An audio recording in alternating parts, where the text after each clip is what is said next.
안녕하세요. 김기태입니다. 오늘날 우리는 특별한 것을 일상적인 것으로 만들거나 반대로 일상적인 것을 아주 특별하게 만드는 힘을 가진 디자인의 세상에 살고 있습니다. 현대사회에서 디자인은 단순히 새로운 제품을 만들어내는 영역뿐 아니라 각종 시스템과 과학기술, 경제, 의사소통, 캠페인, 그리고 예술과 문화 등에 이르기까지 그 영역이 무한대로 확장되고 있는데요. 이제 오늘날의 디자인은 개인의 삶과 사회 전반에 지대한 영향을 끼치는 강력한 도구가 된 것입니다. 이번 시간 여러분들이 학습을 마쳤을 때는 디자인의 개념, 조건과 분류에 대해 설명할 수 있어야 하겠습니다. 디자인적 시각으로 우리의 삶과 사회의 다양한 모습을 관찰하고 이해한다면 좋겠습니다. 디자인의 개념부터 살펴보겠습니다. 디자인은 계획하다, 설계하다라는 의미로 기능과 신비성을 고려하는 미술 분야로 오늘날에는 기능보다 창의적인 아이디어를 강조한 디자인이 주목을 받기도 하는데요. 그래서 디자인은 우리 생활을 보다 편리하고 쾌적하며 아름답게 하기 위한 조형 계획과 활동을 말하는 것입니다. 디자인을 잘 하려면 여러 조건이 갖추어져야 하는데요. 신비성과 기능성, 경제성, 그리고 독창성과 실용성이 그 조건에 해당되겠습니다. 우선 신비성이란 미적인 감각을 고려하였는가에 대한 것입니다. 즉, 보기 좋게 만드는 것을 말하는 것이겠죠. 다음 조건으로 기능성 또는 한목적성이란 이 기능과 목적에 맞게끔 디자인이 되었는가에 대한 문제입니다. 예를 들어서 이 볼펜을 디자인하였는데 이 잡는 것이 불편하거나 또는 볼펜의 잉크가 잘 나오지 않는다면 기능성을 잘 고려한 디자인이다라고 볼 수가 없는 것이겠죠. 그죠? 그 다음에 경제성이라는 조건은 최소한의 경비로 최대의 효과를 거두었는가에 대한 문제인데요.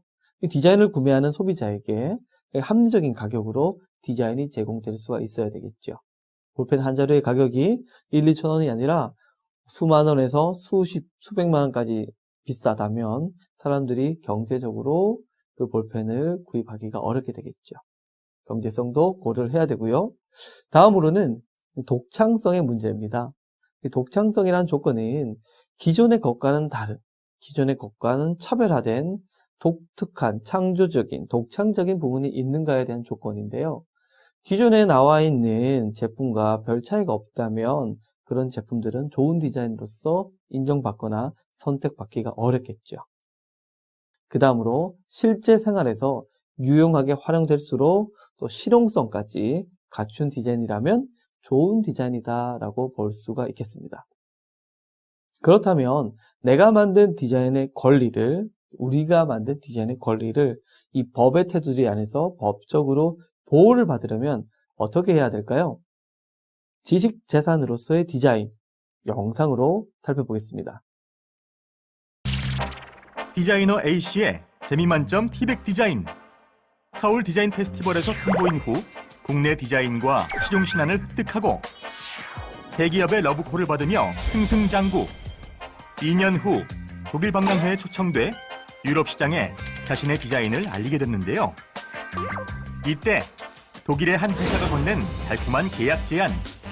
하지만 디자이너는 이 제안을 거절했는데요. 그런데 얼마 후 유럽 시장에 등장한 유사한 디자인의 제품. 계약을 제안했던 독일 회사가 카피 제품을 출시한 겁니다. 하지만 유럽에서 디자인 출원할 시기를 놓친 A씨는 카피 제품이 판매되는 것을 그저 지켜볼 수밖에 없게 되었습니다. 지식재산이 중요하다. 디자인권이 필요하다. 그저 풍문으로 흘려보내셨나요? 디자이너의 소중한 권리를 지키는 방법. 디자인권의 모든 것을 알아봅니다.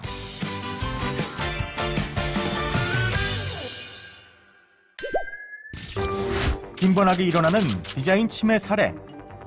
디자이너는 뜨거운 창작열에 휩싸여 정작 내 디자인에 대한 권리를 보호하는 데는 소홀하기 쉽습니다. 하지만 지식재산권을 통한 디자인의 보호, 이제 필요가 아닌 필수가 되었습니다. 지금부터 나의 소중한 디자인을 지키기 위해 기억해야 할 3가지 팁을 살펴보겠습니다.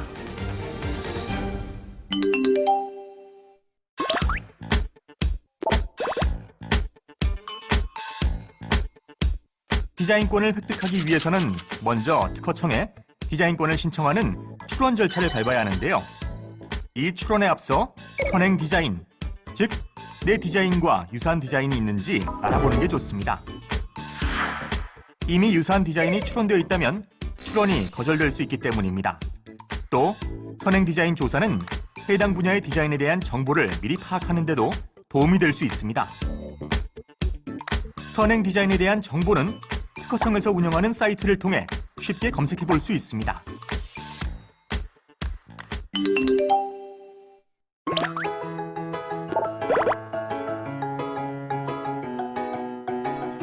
디자인 등록 제도에는 여러 가지가 있습니다.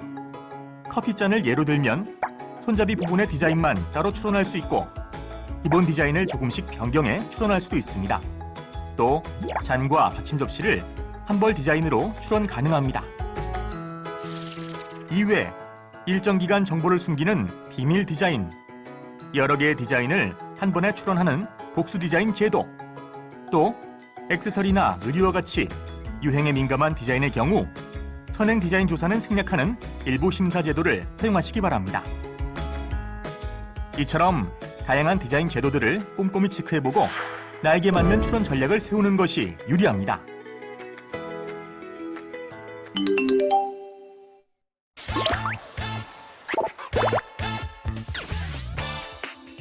앞서 살펴보았던 디자이너의 티백 디자인은 카피 제품 때문에 유럽 진출에 어려움을 겪고 있다고 하는데요.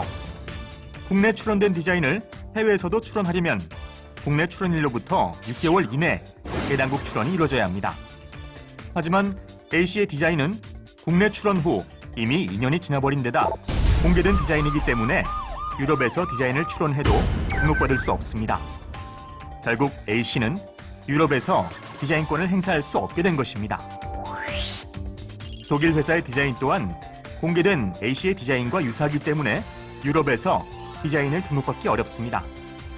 하지만 이 회사의 제품이 유럽 시장을 점령해버린 상황이어서 오히려 A씨의 디자인이 카피 제품이 아니냐는 오해를 받고 있다고 하네요. 따라서 해외 진출을 고려하고 있다면 디자인을 공개하기 전에 국내뿐 아니라 해외에서도 디자인을 출원해야 합니다. 그래야 A씨 같은 낭패를 겪지 않겠죠? 보이지 않는 것이 보이는 것을 움직이는 지식재산 시대. 디자인 보호의 중요성은 아무리 강조해도 지나치지 않습니다. 디자인 창조에서 권리화까지 철저히 준비한 자만이 디자인권을 마음껏 누릴 수 있습니다. 소중한 디자인, 디자인권으로 보호합시다.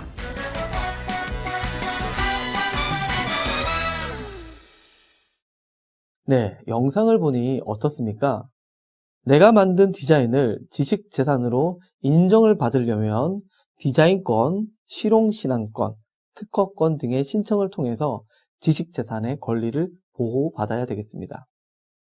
여러분과 같은 학생들이 개발한 지식재산의 경우에는 1년에 한 건에 한해서 무료 변리사 제도를 이용해서 지식재산을 등록할 수 있다는 사실도 기억해 두면 좋겠습니다.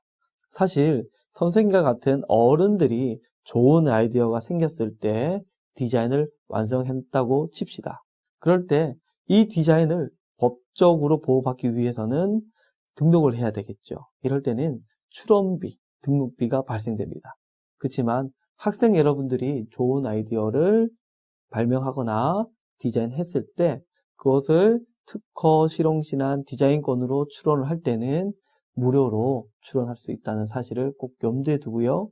학교 수업 시간이나 우리 일상생활 속에서 여러분들의 좋은 아이디어를 메모해 뒀다가 지식재산으로 등록할 수 있는 그 제도를 꼭 활용할 수 있다면 좋겠습니다.